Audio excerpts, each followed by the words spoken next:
Welcome viewers to Panel Talk on our TechNext show. I'm your host Major Sunil Shetty. Our TechNext show, we are featuring founders who are using technology in unique ways and contributing towards making India a $1 trillion digital economy.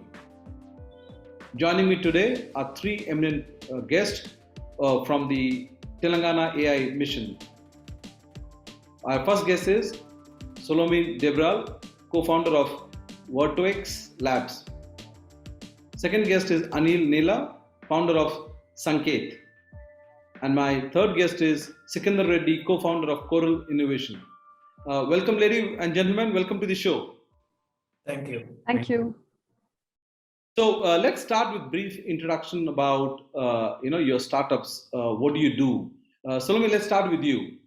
We at Vertox Labs, we are revolutionizing the space of waste to wealth by giving our customers technology-oriented solutions, while at the same time trying to devise unique value chains around environmental waste.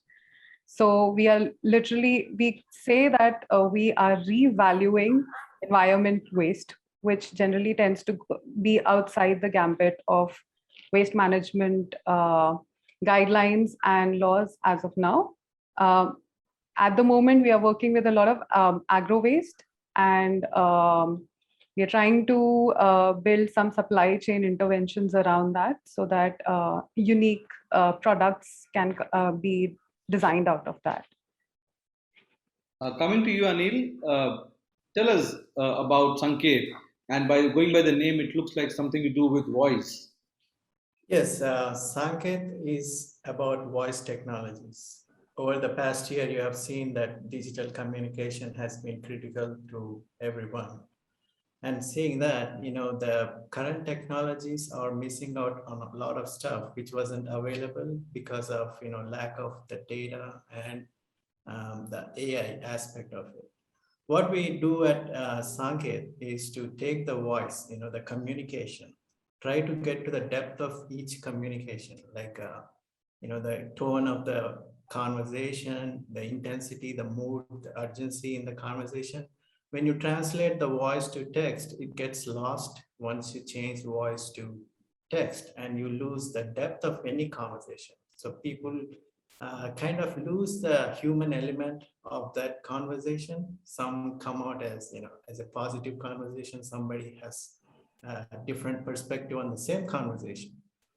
So we want to bring these, identify them, measure them, and show them in a way that, it isolates these human elements and come to a baseline of how we communicate. So it's more unprejudiced. It comes out as a baseline communication across the board. We also identify several other aspects that make the product, any meeting productive. So taking out that aspect, we want to build a product that uses current meeting platforms and, make it more productive and more focused towards the goal versus getting lost in the human emotions and, innuendos and so on and so forth. So in that aspect, we have been working with several data scientists that delve deeper into sound aspect, and we have our own, proprietary core technologies involved in. So, Mr. Anil, what you're saying is that as a parent, apart from knowing what my customer is up to, I would also know what my son is up to, isn't it, while talking to him on the phone? That's sure. At some point you do. Great. Mr. Sikandar, what is Coral Innovation all about? Yeah, we are empowering utilities and consumers. So we made the entire meter reading process absolutely foolproof and easy. So that way we, now utilities are able to empower their consumers to self-generate their bill. So till date, digitally one can do very easily the payments. But with our platform, without any mistakes, deliberately or unintentionally, they cannot do any mistakes, and consumer can self-generate their electricity, water, and gas bills. So that is by leveraging the technology, we could enable that. At the same time, we are ensuring the authentic meter reading before a bill is being generated.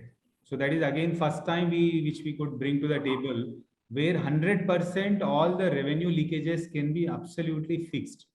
And this entire process, by leveraging the technology, any smartphone user can become a meter reader.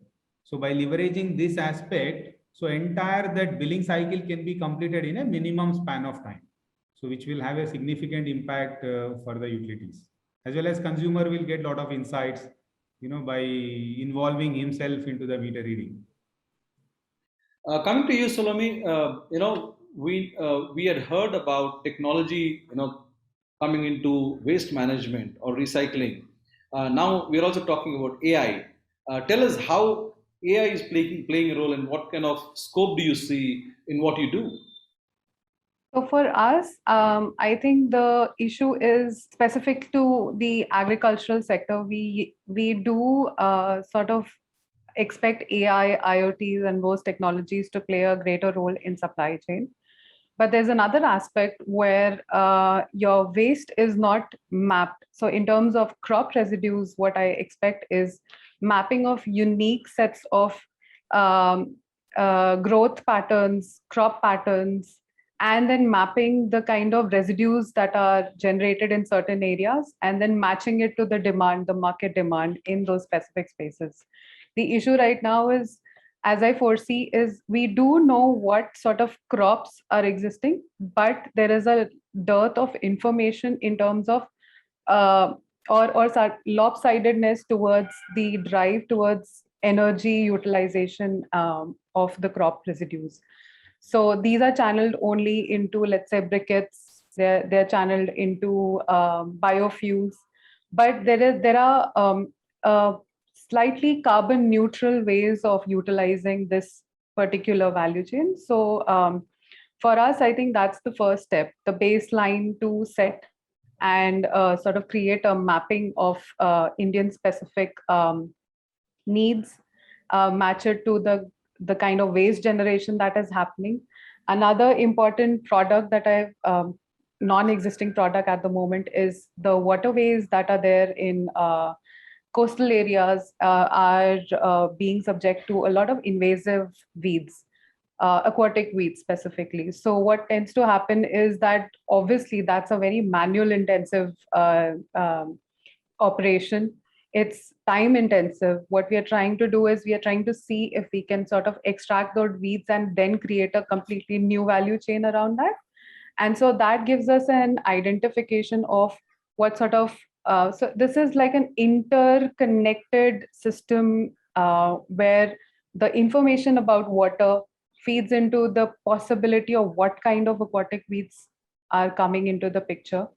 And further, you can map it into what kind of value chains can be designed around it.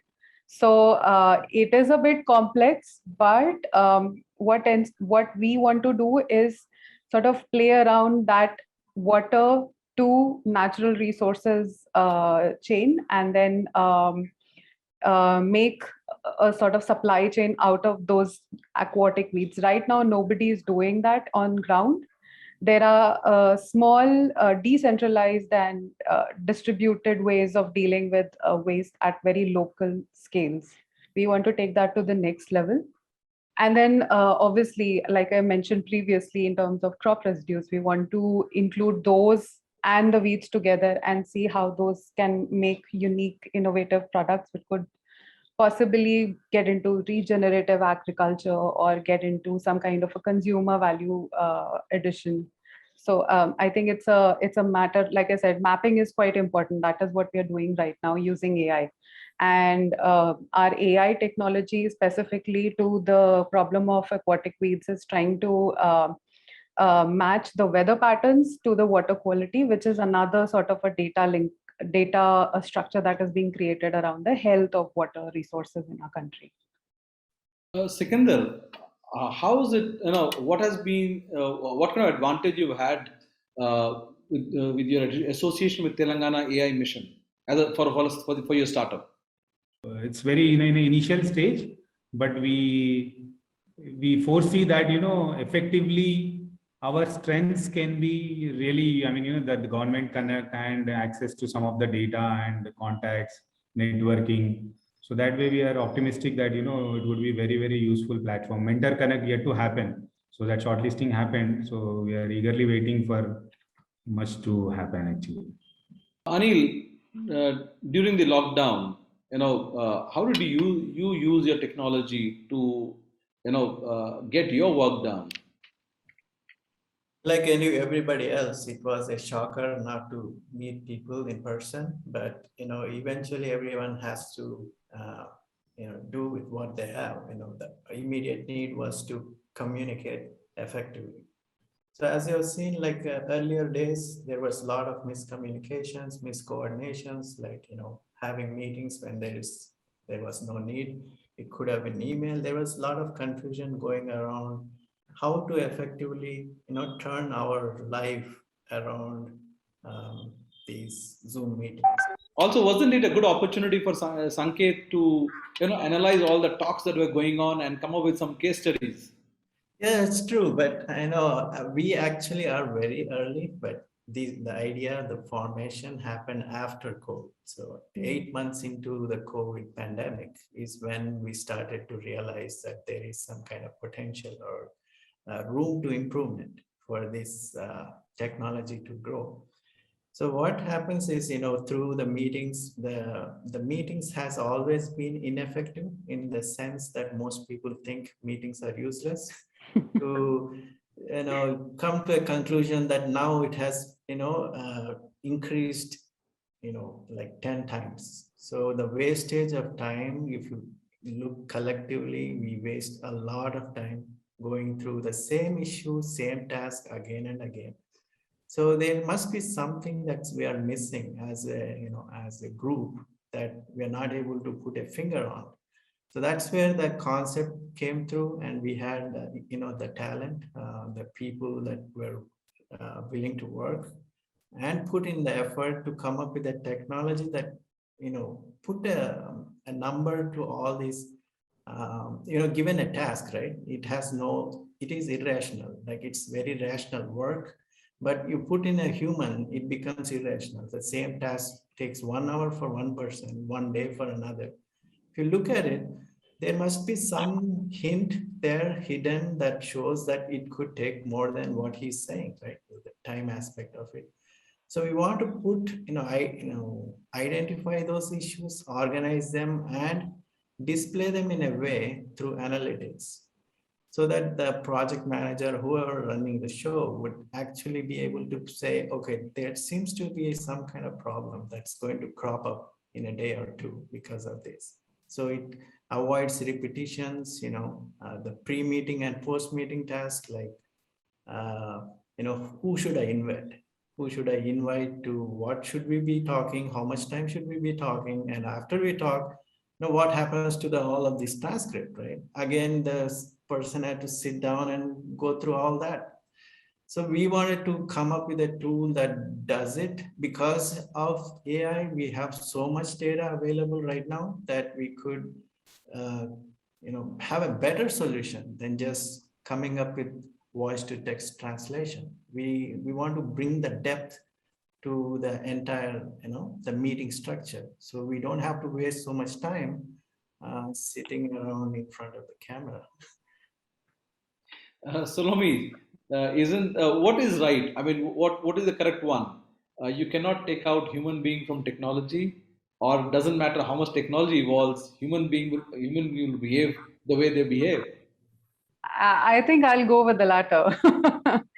As much as we like to believe, I completely agree with Anil when he says that I think we are irrational to the core.